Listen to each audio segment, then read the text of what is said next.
Radhe Radhe everyone. आज की video में मैं आपको संतान सप्तमी व्रत की कथा सुनाऊंगी।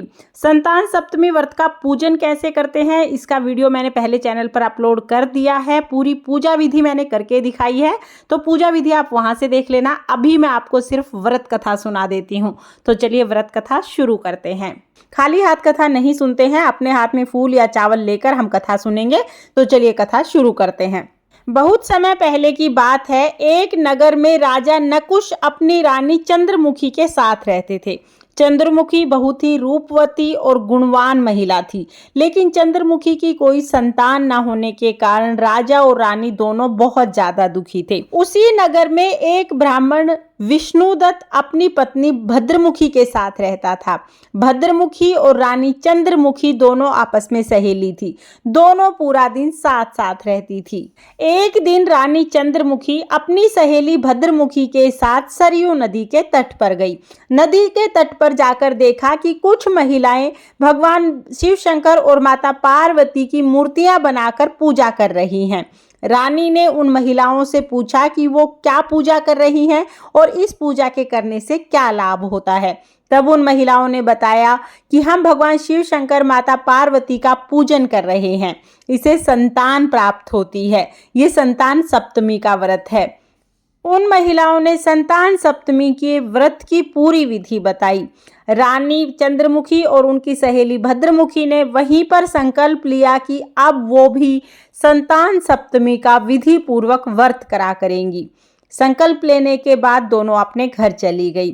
रानी कभी व्रत करती और कभी व्रत भूल जाती, लेकिन ब्राह्मणी प्रतिवर्ष नियम से संतान सप्तमी का व्रत करती थी।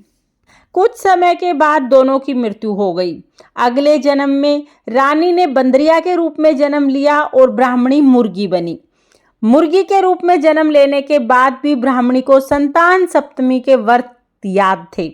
वो अपने संकल्प के अनुसार संतान सप्तमी का व्रत करती रही और भगवान भोलेनाथ और माता पार्वती का मन ही मन ध्यान करती रही। लेकिन रानी बंदरिया के रूप में भी संतान सप्तमी व्रत के बारे में भूल चुकी थी। रानी को संतान सप्तमी के संकल्प का कुछ नहीं पता था। कुछ समय के बाद उन दोनों ने इस योनि को भी छोड़ दिया। अब दोबारा दोनों ने मनुष्य योनि में जन्म लिया। रानी ने राजकुमारी के रूप में जन्म लिया। उनका नाम ईश्वरी रखा गया। रानी का विवाह मथुरा के राजकुमार पृथ्वीनाथ से हुआ। उसी समय पर ब्राह्मणी ने एक ब्राह्मण के घर पे ही जन्म लिया। उनका नाम भूषणा रखा गया और भूषणा का विवाह मथुरा के पंडित अग्निमुखी से किया गया। इस जन्म में भी रानी और ब्राह्मणी दोनों सहेलियां थी और दोनों साथ साथ रहती थी। रानी को संतान सप्तमी व्रत के विषय में कुछ भी याद नहीं था, इसलिए रानी की कोई संतान नहीं थी। बहुत वर्षों के बाद रानी को एक पुत्र की प्राप्ति हुई, परंतु कुछ समय के बाद ही रानी के पुत्र की मृत्यु हो गई। उधर ब्राह्मणी को इस जन्म में भी संतान सप्तमी के व्रत का संकल्प याद था। ब्राह्मणी प्रतिवर्ष संतान सप्तमी का व्रत करती थी, जिसके प्रभाव से उसे 8 पुत्रों की प्राप्ति हुई। जब ब्राह्मणी को रानी के पुत्र की मृत्यु का समाचार मिला तो ब्राह्मणी बहुत दुखी हुई।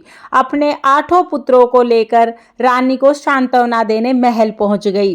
रानी ने जब ब्राह्मणी के 8 पुत्रों को देखा तो रानी को बहुत ज्यादा ईर्ष्या हुई। रानी ने वहीं पर षड्यंत्र रचा कि इन 8 की मृत्यु करा दूंगी, इन 8 को मार दूंगी। रानी ने 8 पुत्रों को भोजन पर बुलाया और उनके भोजन में विष मिला दिया, लेकिन भगवान शिव शंकर और माता पार्वती की कृपा से विष का प्रभाव उन बच्चों पर बिल्कुल भी नहीं हुआ। ब्राह्मणी के 8 पुत्र जीवित रहे। ये देखकर रानी और भी ज्यादा ईर्ष्या की अग्नि में जलने लगी। रानी ने अपने सेवकों को आदेश दिया कि ब्राह्मणी के 8 पुत्रों को यमुना नदी में फेंक दो। सैनिकों ने उन 8 पुत्रों को यमुना नदी में फेंक दिया, लेकिन भगवान शिव शंकर और माता पार्वती की कृपा से उन 8 का कुछ नहीं बिगड़ा। वो 8 हर हर महादेव कहते हुए यमुना नदी पार करके बाहर निकल गए।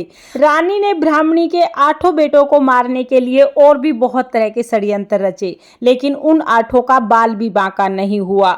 फिर रानी को अपनी गलती का एहसास हुआ और रानी ब्राह्मणी के पास आई और आकर बोली कि तुमने ऐसा कौन सा दान पुण्य कौन सा व्रत किया है जिससे तुम्हारे पुत्रों को दीर्घायु प्राप्त है।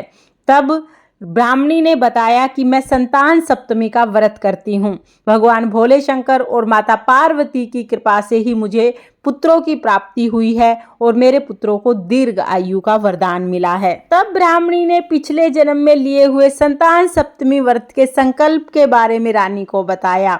रानी ने कहा कि मैं भी अब से संतान सप्तमी का विधि पूर्वक व्रत किया करूंगी। महल में जाके रानी ने पूर्ण विधि के साथ संतान सप्तमी का व्रत करना प्रारंभ कर दिया। भगवान भोले शंकर और माता पार्वती की कृपा से रानी को एक सुंदर पुत्र रत्न की प्राप्ति हुई। रानी सारे भौतिक सुखों को भोगकर अंत में स्वर्गलोक को चली गई। हे भगवान भोले शंकर, हे माता पार्वती, जैसे आपने रानी के साथ पहले किया वैसे किसी के साथ मत करना और जैसे आपने ब्राह्मणी के साथ किया वैसे सबके साथ करना।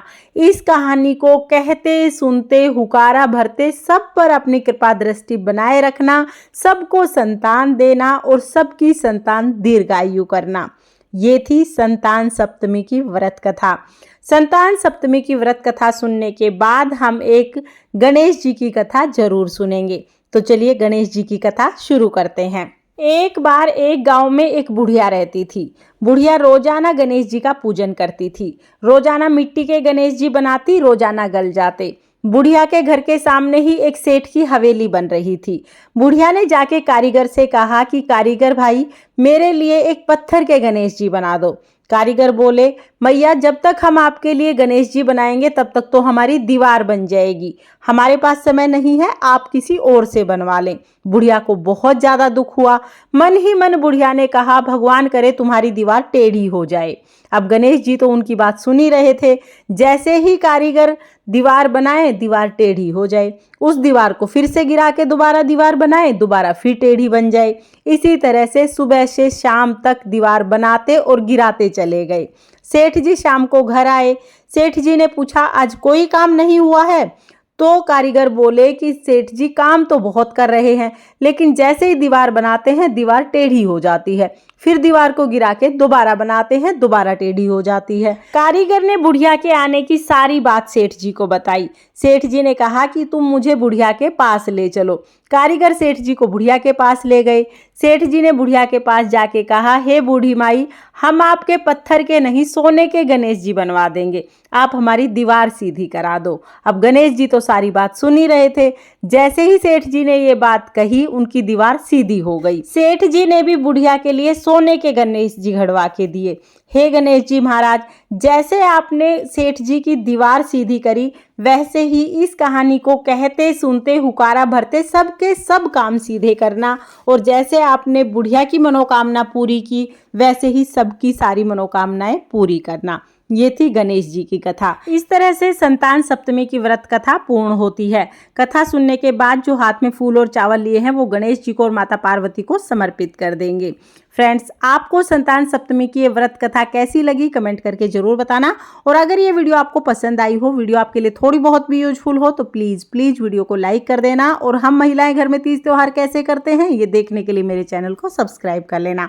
फिर मिलते हैं किसी और वीडियो में, तब तक के लिए ओम नमः शिवाय, राधे राधे।